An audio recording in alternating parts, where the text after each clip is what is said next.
Hoy el titular de la Comisión Nacional de Valores, Alejandro Vanoli, esta mañana en la radio, anunció que están haciendo investigaciones a algunas entidades crediticias y algunos bancos de nuestro país por las operatorias con el dólar con liquid. A ver, lo escuchamos y lo debatimos también. Ha trascendido que usted y la Comisión Nacional de Valores están investigando algunas instituciones bancarias en torno a movimientos especulativos que podrían haber realizado en el dólar paralelo, en el liquid. Bueno, nosotros estamos siguiendo lo que es el contado con liquidación o dólar bolsa desde hace mucho tiempo. Lo que no puede ocurrir, y eso es lo que estamos investigando y que de alguna manera también con el Banco Central estamos monitoreando, es que no se intente violar el régimen penal cambiario de la Argentina, es decir, se usa el mercado de capitales no como con una finalidad de inversión, sino, por ejemplo, para vulnerar el régimen que regula operaciones de contado de comercio exterior. La operación de contado de liquidación es legal, pero por otro lado, en estas situaciones, bueno, muchos hacen abuso de estos instrumentos y muchas veces la justicia no actúa. Quizás siempre hay cuestiones para actualizar en la normativa y creo que es importante precisamente no dejar huecos para que puedan ser aprovechados malamente por especuladores. Puede haber aquí, a ver, Vanoli dice que están investigando, se está hablando de dos bancos de primera línea, ¿no? Que han hecho esta operatoria. ¿Puede haber ataques especulativos? No sé a qué se refiere Vanoli. Realmente el mercado de contado con liqui funciona hace años. Todo el mundo sabe que a través de ese mercado se compraban títulos en Argentina que podían venderse en el exterior. No sé qué está investigando. Además, si alguien violó la ley, está muy bien que la Comisión de Valores haga su trabajo en ese campo, ¿no? ¿Puede haber algún ataque especulativo, algún movimiento de algunos bancos que digan, bueno, aprovechamos con esto para marcarles cuál es el precio que tiene que estar el dólar? Puede haber, no me cabe dudas de que lo hay. Lo hay, digo, primero por razones muy concretas que tienen que ver con intereses económicos puntuales. De hecho, hay una investigación en marcha en la justicia penal a cargo de la Procelac por la diferencia de cotización, digo, que te marca el interés de los bancos que tuvieron durante el mes de enero producto de la devaluación, y esa investigación se origina justamente en las maniobras especulativas y ganaron 9.000 millones de pesos los bancos en la devaluación gracias al dólar futuro que les vendía el Banco Central, ¿no es cierto? 9.000 millones de pesos ganaron los bancos gracias al dólar futuro que les vendió el Banco Central durante el año pasado. Y les está de vuelta.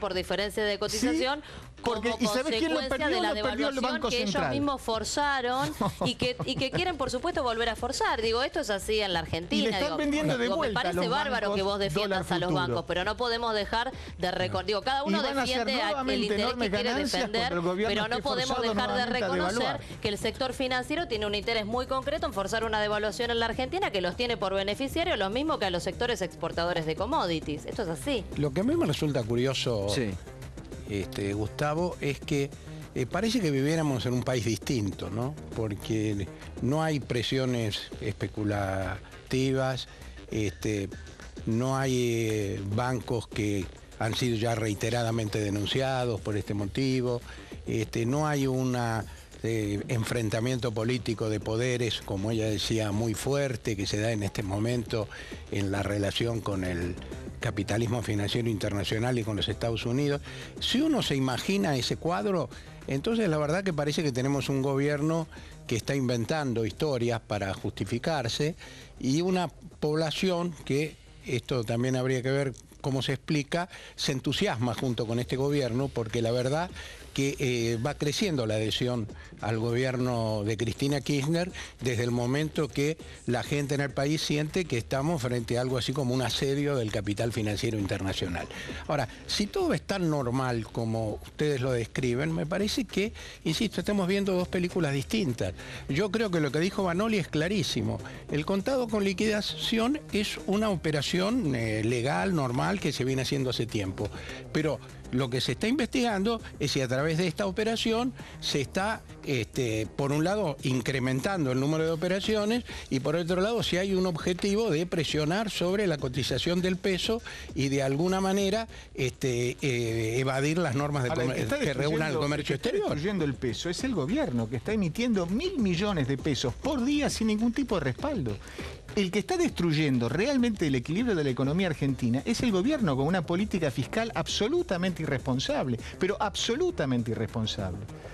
Ese es el verdadero causante de los desequilibrios que estamos viendo. No es que el dólar suba, el que está bajando es el peso, y el peso está bajando porque el gobierno está inundando de pesos, el Banco Central está inundando de pesos el país sin ningún tipo de respaldo, porque está gastando muchísimo más allá de las posibilidades que tiene. El dólar, Pablo, también está en su máximo en 4 años, ¿no? Contra el euro, contra las commodities, sí, contra todo. Pero no ha subido tanto. El real se devaluó 15% en 2 semanas, el peso chileno devaluó también. Absolutamente. El dólar está pasando por un momento de fortaleza, tampoco tan grande, digamos, cuando el euro se inició a la par del dólar y todavía está 1.30 el euro y contra un dólar. Pero a lo que me refiero es que lo que estamos viendo en el campo de la economía, caída de la actividad, pérdida de empleos, destrucción de valor en la industria, pérdida de competitividad, caída de las exportaciones industriales, es producto de malas políticas que este gobierno ha llevado adelante. Bueno, no es el producto situación de una internacional.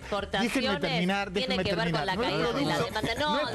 No es producto de una vasta conspiración internacional, ni de una especie de contubernio de todas las naciones contra la Argentina. Esa visión realmente... No, pero no es un contubernio, es una crisis internacional que existe en el mundo. Paranoica que tienen del mundo es realmente... No es una visión paranoica. No tiene nada que ver con lo que está pasando. Es una visión mentirosa que vos querés transmitir donde negás una realidad que existe en el mundo. Digo, ¿qué realidad? Los Todo países el mundo está coaligado contra la Argentina. Esa es la realidad. Perdóname, es mucho más simple.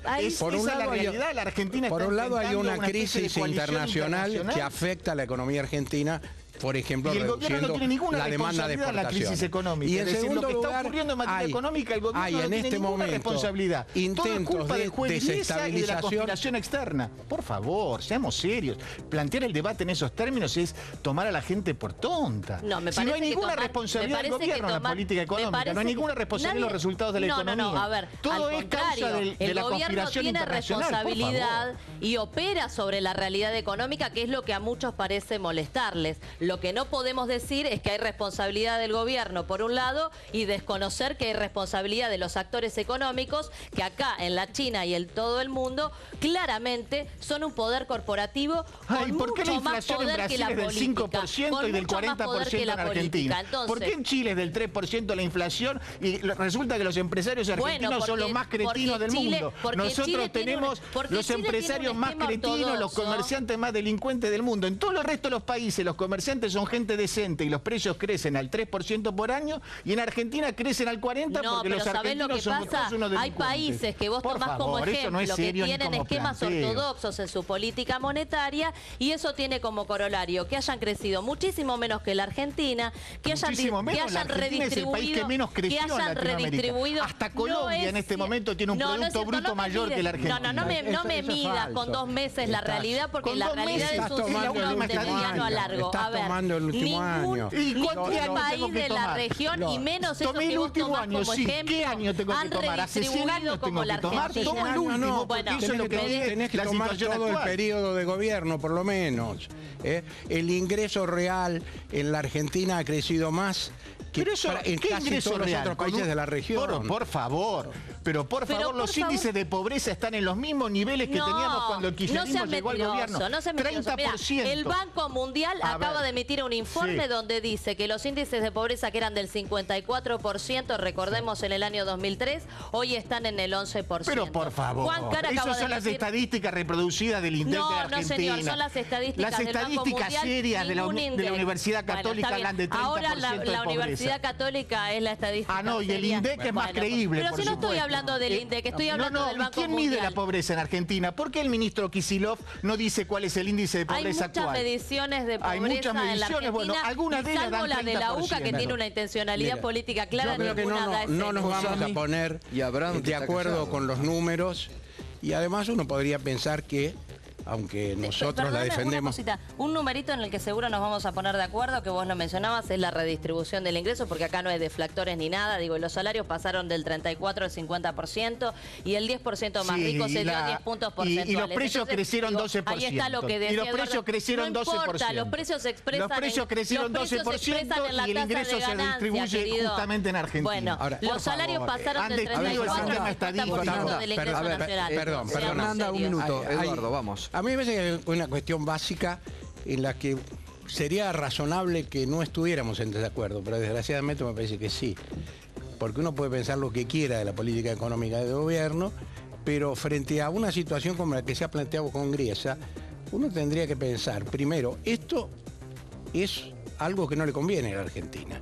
Es decir, esto es algo que forma parte de una política que tiende a afectar la reestructuración de la deuda argentina y a, de alguna manera, a condicionar más a este país que durante estos 10 años pudo liberarse de las restricciones que tenía antes vía Fondo Monetario Internacional, por ejemplo. Entonces, yo creo que la mayoría de la gente reacciona frente a esto con un sano sentimiento nacional, es decir, esto es una maniobra contra el país.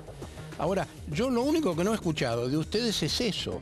Es decir, estamos diciendo, ¿la inflación es consecuencia del fallo del juez Griesa? No.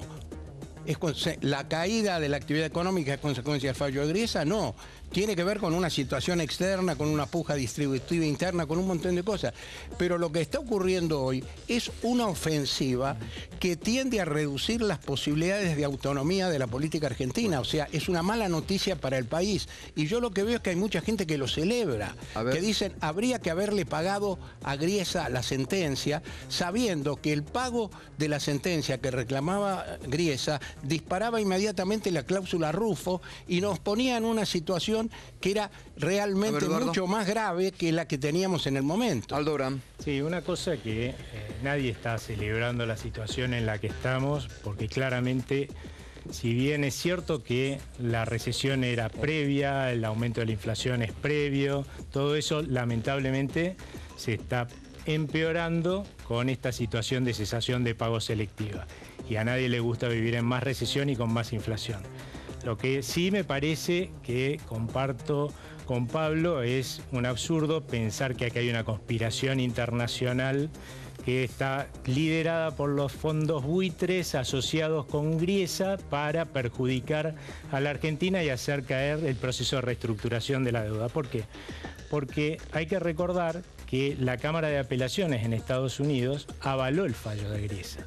Y que si la Corte Suprema no asumió esa causa, fue porque iba a avalar los dos fallos anteriores. O sea que lo que estaríamos diciendo, para medir el grado de paranoia en el que estamos metidos, es que los fondos buitres han cooptado a todo el sistema judicial de los Estados Unidos para hacer caer el proceso de reestructuración de deuda de la Argentina. Lo cual es francamente absurdo. Acá lo único que estamos diciendo es que lamentablemente todo este proceso se manejó tan mal que hemos llegado a esta situación en la cual claramente asumir los riesgos de haber tenido juicios por la cláusula Rufo ya a esta altura son mucho menos que los riesgos que estamos corriendo en este momento, porque nos van a poder hacer juicio por un montón de cláusulas que sí estamos violando. Bueno. Porque la cláusula Rufo estaba en duda si está, y yo creo que no es así, o sea, no rige en el caso de un fallo, porque aclara que tiene que ser voluntaria la concesión. Nadie cumple un fallo voluntariamente. Bueno, muchas gracias. Vamos a seguir debatiendo porque va a ser todo el tema de toda la semana. Gracias Fernanda, gracias Eduardo como siempre, gracias Pablo, gracias Aldo Abrán. Y Pablo Rojo, que ha sacado el gran salto, cómo pasar de la crisis del default a los primeros lugares de la economía mundial, nos ha traído el libro, gracias. Será motivo de otro debate, si estamos en condiciones de dar el gran salto. Así que gracias. Bueno, muchas gracias como siempre por prestarse al debate.